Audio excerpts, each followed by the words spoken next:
రోజు డాలస్లో YSR Congress party supporters సమావేశాన్ని ఏర్పాటు చేసినటువంటి మిత్రులు వీరారెడ్డి గారు, కృష్ణారెడ్డి గారు, శివారెడ్డి గారు,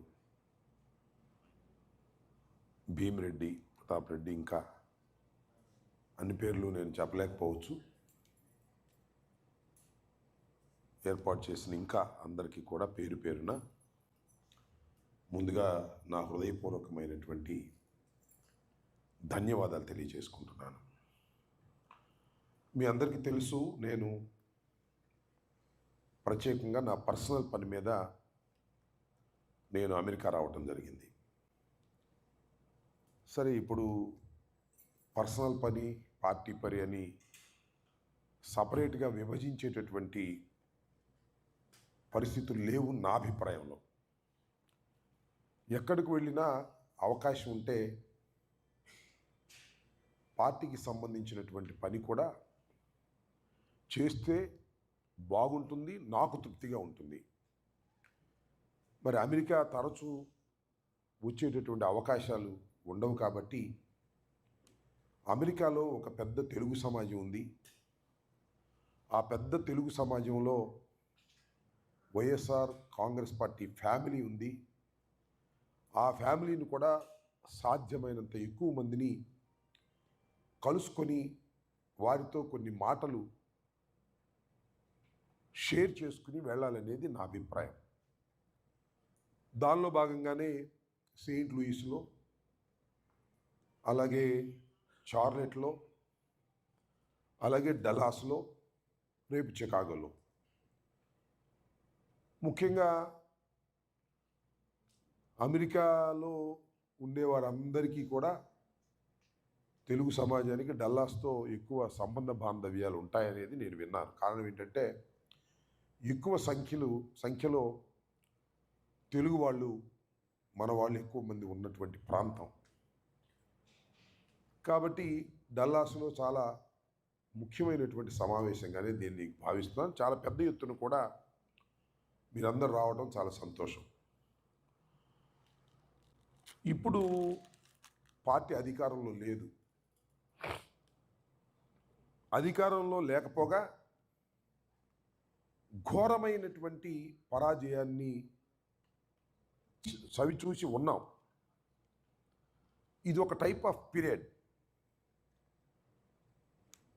ఈ పీరియడ్లో మనం మరింత మోటివేషన్ చేసుకోవాల్సినటువంటి అవసరం ఉంటుంది. ఎందుకంటే ఒక ఓటమి తర్వాత అయిపోయింది పని అనేటువంటి భావన కలిగించడానికి ప్రయత్నం చేస్తారు. మనలో కొంతమందికి ఆ భావన కలగటం కూడా సహజంగా ఉంటుంది. మీరు ఒకసారి చూసినట్లయితే జగన్మోహన్ రెడ్డి గారు వైఎస్ఆర్ కాంగ్రెస్ పార్టీ పెట్టినప్పుడు, ఆ తరువాత జరిగిన ఎన్నికల్లో మేమందరం పోటీ చేసినప్పుడు 2014లో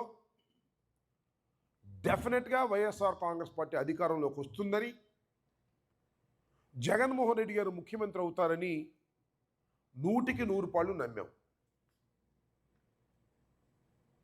కానీ జగన్మోహన్ రెడ్డి గారు కేవలం 67 సీట్లకు మాత్రమే పరిమితమయ్యారు. ప్రధాన ప్రతిపక్ష పాత్ర పోషించవలసిన పరిస్థితి ఏర్పడింది. అప్పుడు తెలుగుదేశం పార్టీ, చంద్రబాబు నాయుడు గారు వైఎస్ఆర్ కాంగ్రెస్ పార్టీని అణిచేద్దామని, రాజశేఖర రెడ్డి గారు కుమారుడు, వయసులో చిన్నవాడు కాబట్టి, రాజకీయ అనుభవం లేదు కాబట్టి ఆయన్ని తుదముట్టించేద్దామని, ఆయన్ని భయపెట్టేద్దామని చాలా ప్రయత్నాలు చేసిన విషయం మీ మనసుల్లో గుర్తుండి ఉంటుందని నేను అనుకుంటున్నాను. వైఎస్ఆర్ కాంగ్రెస్ పార్టీ తరపున గెలిచినటువంటి 23 మంది శాసనసభ్యుల్ని తెలుగుదేశంలో చేర్చుకున్నారు. చేర్చుకోవటమే కాదు, వారికి మంత్రులు కూడా ఇచ్చారు. మంత్రులు ఇవ్వటమే కాదు, ఆ మంత్రులుగా అయిన వాళ్ళు రోజు జగన్మోహన్ రెడ్డి గారిని, వైఎస్ఆర్ కాంగ్రెస్ పార్టీని విమర్శించే దశ నుంచి దూషించే దశ దాకా తీసుకువెళ్ళాడు చంద్రబాబు నాయుడు గారే. అంటే ఇక జగన్మోహన్ రెడ్డి పని అయిపోయింది, జగన్మోహన్ రెడ్డి తిరిగి మళ్ళీ అధికారంలోకి రాలేడు, ఆ పార్టీ మనుగడ సాగించలేదు అనేటువంటి భావన కలిగే విధంగా చేశాడు. ఎందుకంటే ఇంతకుముందు చాలా అనుభవాలు ఉన్నాయి. అనుభవాలు ఏంటంటే చాలామంది పార్టీలు పెట్టారు, పార్టీలు నడిపారు. కొంత దూరం వెళ్ళిన తర్వాత ఆ పార్టీలు కాలగర్భంలో కలిసిపోయాయి. పేర్లు నేను చెప్పడం నాకు ఇష్టం లేదు. వెళ్ళి కాంగ్రెస్లో కలిసిపోయారు. అంతటితో ఆ పార్టీని ముగించుకొని వెళ్ళిపోయారు.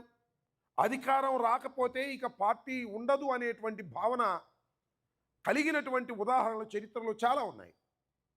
అదేవిధంగా వైఎస్ఆర్ కాంగ్రెస్ పార్టీని కూడా చేయాలని చంద్రబాబు నాయుడు గారు ఒక కుట్రపూరితమైన పరిస్థితి చేస్తే 67 సీట్లు వచ్చి 23 శాసనసభ్యులు మన పార్టీ నుంచి బయటకు వెళ్ళిపోయినా రాజశేఖర రెడ్డి గారి కుమారుడైనటువంటి జగన్మోహన్ రెడ్డి గారు ధైర్యంగా నిలబడి కని విని ఎరుగని పాదయాత్ర చేసి మళ్ళా 151 సీట్లతో అధికారంలోకి వచ్చి 5 సంవత్సరాలు ముఖ్యమంత్రిగా చేశారు.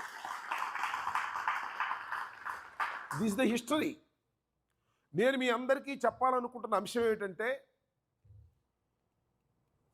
రాజకీయంగా కలకాలం అధికారంలో కూర్చోవాలి అనుకోవడం తప్పులేదు, కానీ కూర్చోకపోతే భయపడాల్సిన అవసరం లేదు అని నా భావన. అప్ అండ్ డౌన్స్ రాజకీయాల్లో సహజం. కొన్నిసార్లు మనం తప్పు చేస్తాం, కొన్నిసార్లు ప్రజలు తప్పు చేస్తారు. ఇప్పుడు ఎవరు తప్పు చేశారనేది, ఈ ఓటమికి కారణం వైఎస్ఆర్ కాంగ్రెస్ పార్టీ తప్పు చేసిందా, ప్రజలు తప్పు చేశారా అనేది ఇక్కడ ప్రశ్న.